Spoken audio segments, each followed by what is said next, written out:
Hello, good morning. So, welcome back again. So, we finished our some of the theory portions and almost all portions of the taxonomy. Now, we are moving on to the portion of morphology. So, while coming to the morphology, here in this syllabus, you have to study the evolutionary aspects of the morphological parts. We already discussed the origin of angiosperms. So in this chapter, we are going to discuss the origin of flower, origin of floral parts like stamen, carpels, pollinators, etc. So these portions are very important, and the first part is the origin and evolution of flower. So you know what is a flower. So in your lower classes, in the UG classes, we discussed it in detail, the morphology of a flower. So just I am going through some of the theories that we already studied, and for just recollecting, I am going through the different theories leading to the origin of angiosperms. So actually, the theories leading to the origin of angiosperm itself explains the explains the origin of flower also. So in all the theory, we are usually we are stick on to the structure of the flowers. Structure of the strobilus or cone, and how it leads to the evolution of flower. So, you know, Bennett-Italian theory, the group Bennett-Itales in gymnosperms may be considered as the ancestor of our angiosperms, and many of the angiosperm flower originated from Bennett-Itales. That is a theory, a conical receptacle and floral whorls arranged spirally. Then Chitonian theory, another very important theory, Chitonian theory. This is the chitonanthus, fruit-like structures. Then some of the structures appear like inflorescence. Then the microsporangia also, staminate flowers. So it also resembles some of the angiosperms flower. Then pteridosperm theory, another very important theory, leginostoma. Then the number of glands all over the floral parts, then a central column, cupule, etc.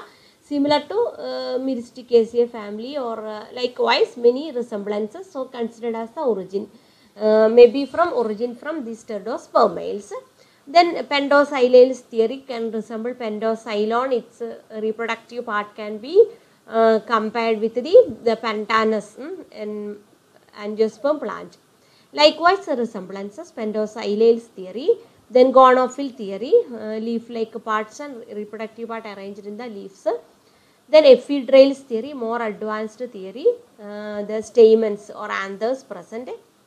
Then netails, you know, this presence of anatomically also resembles to angiosperms, and floral structures also resembles to angiosperms, perianth, anthers, bracts, etc. like structures, cupules also. Okay.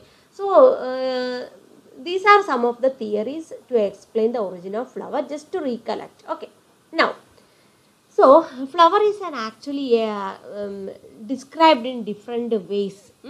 So, there are different extremes. So, sometimes flower may be considered as a structure with the floral parts like sepals, petals, stamens, carpels, or maybe with nectaries or staminodes. This is the typical or the definition of a flower. But on the other hand, flower may be also a structure with the part like a single stamen or with the part of a single carpel. That may be also a flower. You know, male flower and female flower. So, in different extent you can define a flower.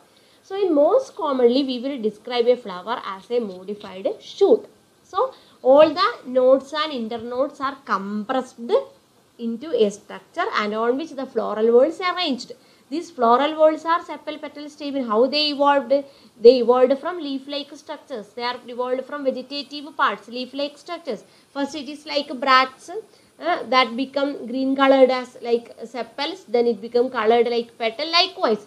So, the flower is a modified shoot. The shoot is compressed, its nodes and internodes compressed into a structure.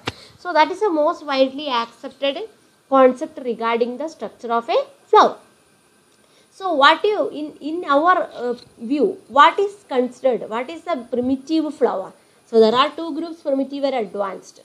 So, we are now going to discuss a primitive flower, because this is the origin of flower.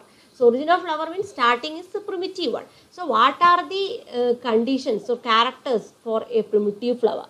So it should contain a receptacle. That may be a thalamus or a conical shape or somewhat shape, a receptacle, elongated or maybe. And it should consist of nodes and internodes, and that should bear appendages. These appendages are the floral parts. The nodes are usually, we cannot distinguish nodes and internodes. They are suppressed condition, and receptacle also lost the stem nature in a flower. Okay, so receptacle is actually considered as a stem that is also condensed. So that's a condensed shoot. So a typical primitive flower is like this. That should contain a stem tip, that is a receptacle. Nodes and internodes are compressed, that bear the appendages. Clear? So these primitive flower usually have the strobilus like character. See, this is strobilus like character. Magnolia flower, Magnoliaceae, is considered as a primitive one. We discussed the family Magnoliaceae. So now you are familiar with the characters of Magnoliaceae. So a conical shaped structure, that is a receptacle, on which the floral whorls are arranged. See, you can see the receptacle. These are the apocarpous condition also, gynoecium. Stamens are laminar or leaf-like, then petals and also sepals. This is the structure where the node upward spiral or bear the stamens. This is the nodal region actually, condensed part. So see, you can see the raised part. This is the structure of primitive flower. Okay, this is another primitive flower, belongs to family Degeneraceae. See the conical shape structure and numerous. Usually all the primitive flowers having numerous parts, numerous petals, numerous stamens, free carpels, that are all considered as the primitive character. Clear? So you studied Anonaceae family. The spirally arranged androecium and gynoecium. So they are all numerous. In cyclic manner they are arranged. So numerous in number is a primitive character. See another example, Vinteraceae. These are all primitive families, also having the same structure, raised structure at the center. Then another Anonaceae. This you know, Anonaceae. See, this is the raised structure, thalamus. On the thalamus the floral parts are arranged. Here see, the floral parts are color is somewhat a leaf-like structure. The foliage appendages are leaf-like structure, floral parts. Okay, this is a raised thalamus. This is a nymphaceae. This also you know, numerous structures, perianth or petals, and the transition of petals into stamens. So these are the leaf-like structures, stamens. At first circle it is leaf-like structure. You can see there is no definitive filaments. These are all flattened leaf-like structure. At its apex the sterile fertile part or the anther is located. So finally when it become at the center, you can see some of the stamens also. This is also the primitive flower, Nymphaceae. Another primitive flower is the Ranungulaceae. So Ranungulaceae is also a primitive family. Here it's arranged like this in the thalamus. So another example, Paeoniaceae.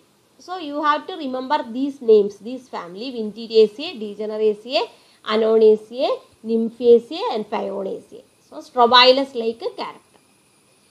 Okay, so Chitonial theory is also very accepted theory for the origin of angiosperms.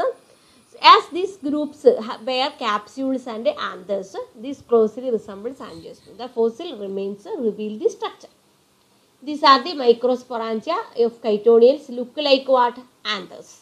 When you cut open, it is also like this. So very much resemblance. These are the female parts also. You can see the resemblances with the angiosperm flower. Then why it is considered an allied to the angiosperm group? Because they are palmately compound with reticulate venation, 4 loculed anthers and closed carpels. Closed carpels you can see in the picture. Then angiosperm flowers are also oriented somewhere between Chitonials and Venetitales. Also Venetitales also we studied. The Cycadodia, you know Cycadodia, Williamsonia. Its structure somewhat similar to the angiosperm flower. Okay, so Chitonials are the true gymnosperms. They are not angiosperms, but they are allied to angiosperms. Then according to Eames, Chitonials are actually not the ancestor of angiosperms. He criticized the view of chitonial theory. Okay. Then Arnold also shows affinity, undoubted the affinity with the pteridosperms and considered as the Mesozoic remains of pteridosperms. So many of them disagreed this theory. Okay. Transitional stage between the petals to the stamens. You can see also in the Magnoliaceae conditions. These are the conical receptacle. Now another important. Sepals and petals are leaf-like structures with the same vasculature.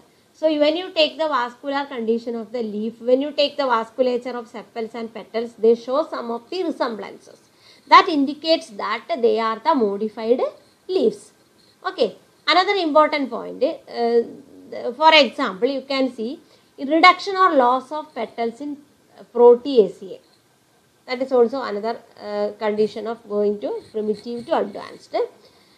Then some of them having also greatly reduced structure with that represents only by teeth, scales, bristles, or etc. also.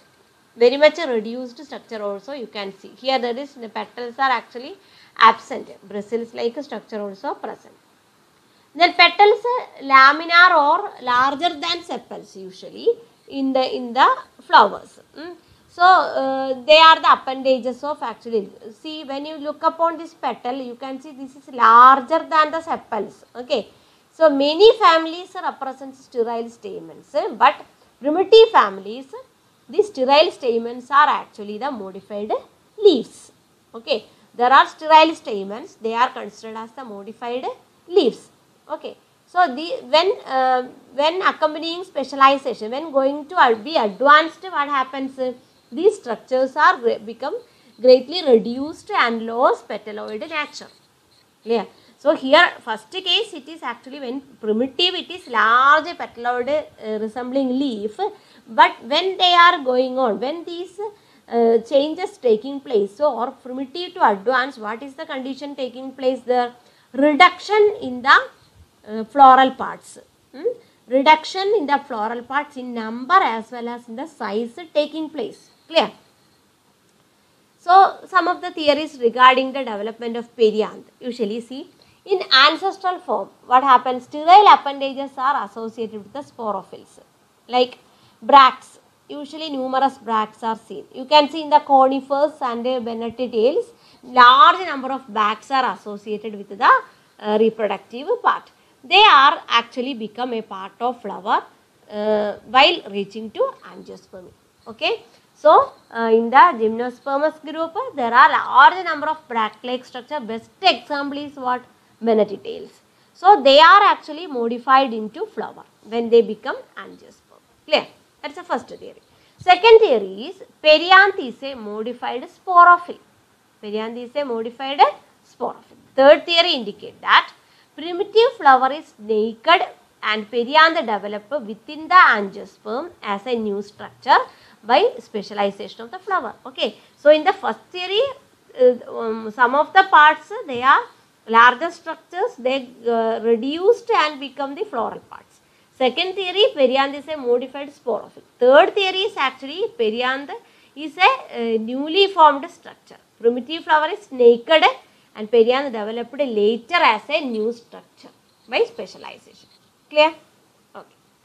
Then perianth appear in the early flowers as bract-like or scale-like in the primitive flowers. Okay. So increased in number and elaboration in color and complexity. They attained color, complexity and increased number later. Okay. Then development of distinct upper series, the corolla is the later step, last step. Okay. The ranales, you can see flower having bract-like protective organs, large number of bracts in Magnoliaceae, Ranungulaceae, etc. That indicates the primitive flower. Okay. So there are scale-like appendages in buds also. They are actually the primitive structure. So first large bracts are there. Then when they are going to evolution, these structures become greatly lost or reduced. That is the condition. Examples you can see Ippomacia and Hematandra, two plants having calyptra-like structures, and some other genera having spirally arranged organs also. Calyptra-like, see, this is a calyptra-like structure, a cover, calyptra, see, calyptra-like structure, protective cover. Then trichodendron having few appendages below the naked flower. Flowers are naked here, some appendages you can see below the naked flower. Okay. So, here distinction between bracts and sepal is hardly possible in most of the primitive genera. So, it is you cannot differentiate bracts and sepals in the primitive genera because both look like same, both look like leaf-like. They are both leaf-like.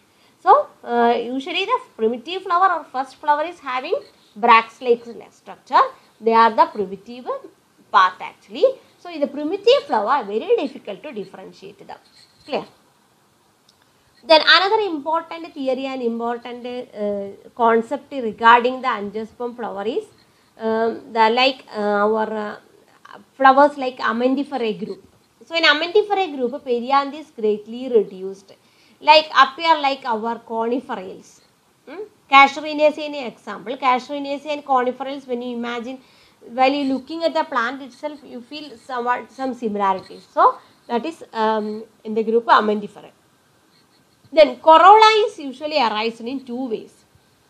First one, a perianth of many spirally arranged organ transition from bract to petaloid structure like Magnoliaceae. Then Calicanthaceae, Hematochondriaceae, Nymphaceae. We studied that. Large number of petals are there. From the bracts actually, it is modified into perianth. So, bracts into larger petaloid structures. That is the first theory.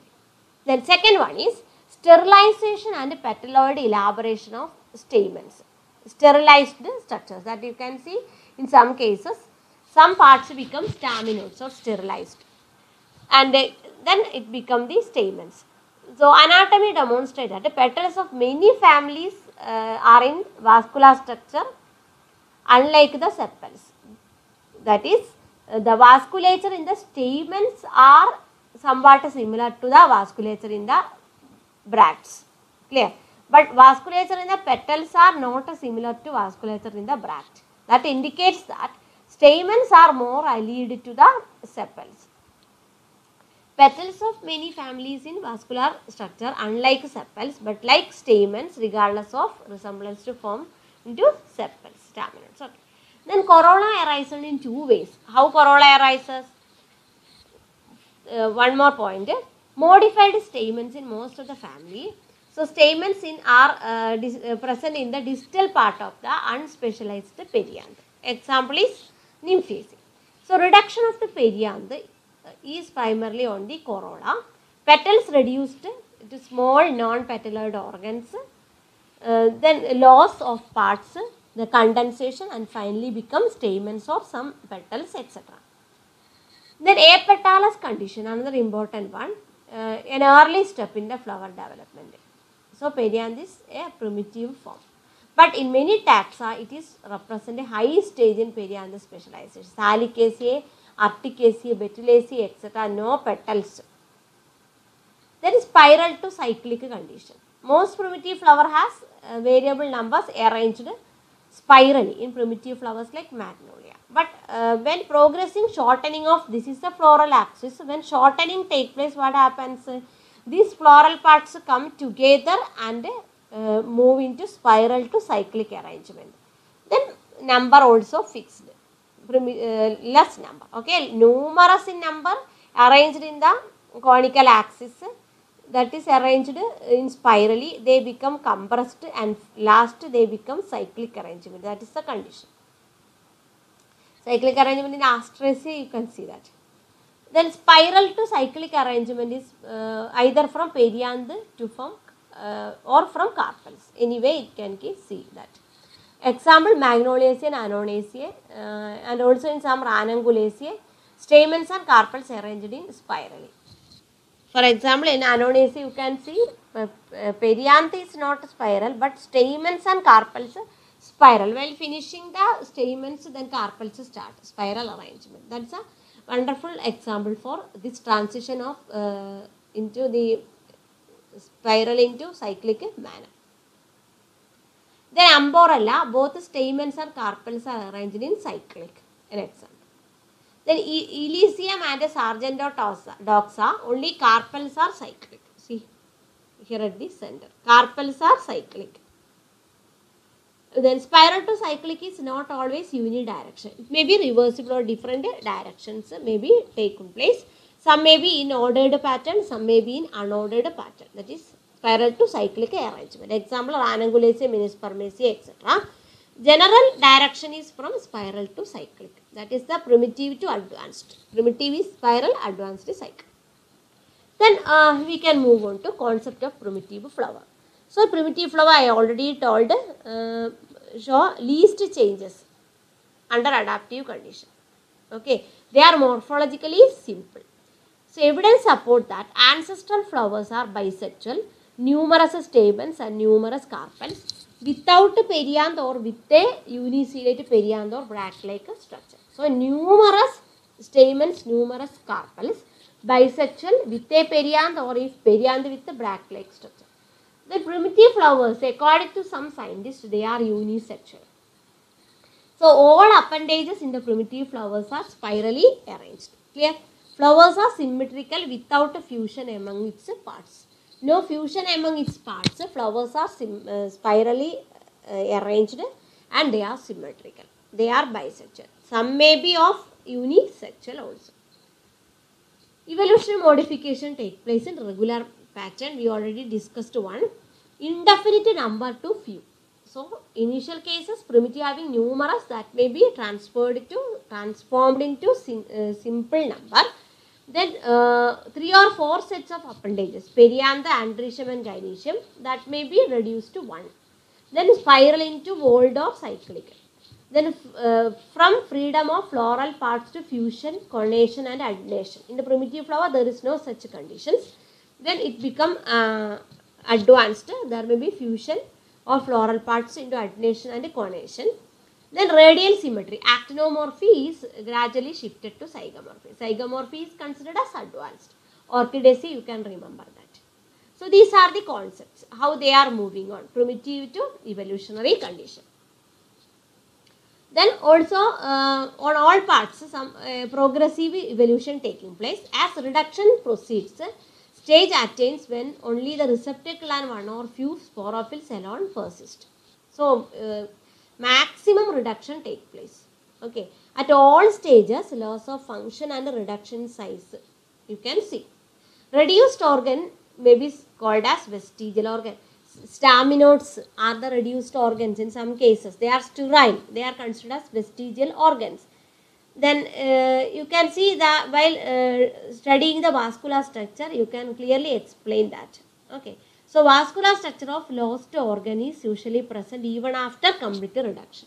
So that is reduction and maximum condensation up to that process going on and may be represented as vestigial organs. So under reduction, organs may be reduced in form and structure and change its function also. Okay.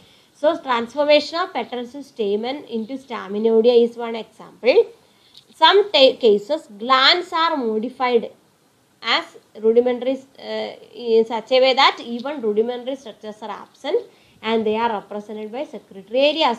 So sometimes when sterilization taking place or these parts are going to reduce, they may be become a staminodes, they may be become a secretory areas, glands, etc. Plants with non-functioning petals are sometimes called apetalous. There are petals but they are non-functioning. When petals are still present in vestigial or greatly reduced form, that is in Proteaceae, petals are greatly reduced. See, you can see that is the non-functional form. Stamens when reduction occur in all stages, abortion of the sporangia, then 2 sporangia occurring, loss of entire anther also happens. Then this is a very common case. Stamens survive as laminar structure. First case laminar structure. This is the stage. Then reduction takes place. This elongates. Then it become more closer. Then again sterilization and finally it become the typical anther. Astrobalia, Magnolia, Lily are examples. Then this is the condition gradual reduction in Nymphaceae.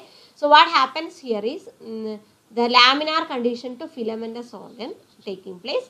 Petals in many families represents petaloid stamens. These are the petaloid stamens. In some Zingiberaceae you can see lily families also you can see. So stages in loss of stamen by gradual reduction in size of staminodium are observed in Scrophulariaceae. Scrophulariaceae, the didynamous condition is usually present. Two long stamen and two small stamens, and you can see didynamous stamens anthers at two different heights, two small, two long, and staminodium is a characteristic feature. Okay, staminodium, this is a bilipid corolla, gradual reduction in the size of staminodium. See, so many stamens you can see that are reduced structures, they are known as what? Staminodium. So this is the reduction in the case of stamens. So how from large numbers, how the reduction going on into advanced features. So this may happening in different ways, in different time, in number, in size and function, everything changes when this reduction is going on. Clear? The reduction in the case of carpels. These are the numerous carpels raised on the thalamus. So reduction in the size as well as in the number of ovules taking place. Reduction in ovules, few to one. Achenes usually observe one ovule. So loss of ovules also from either end, that is surviving ovules may be either the proximal or distal ones. So in both size, both positions you can see, persistence of beadian ovule is rare. Sometimes ovule persists here or sometimes persist here. Here it is very rare.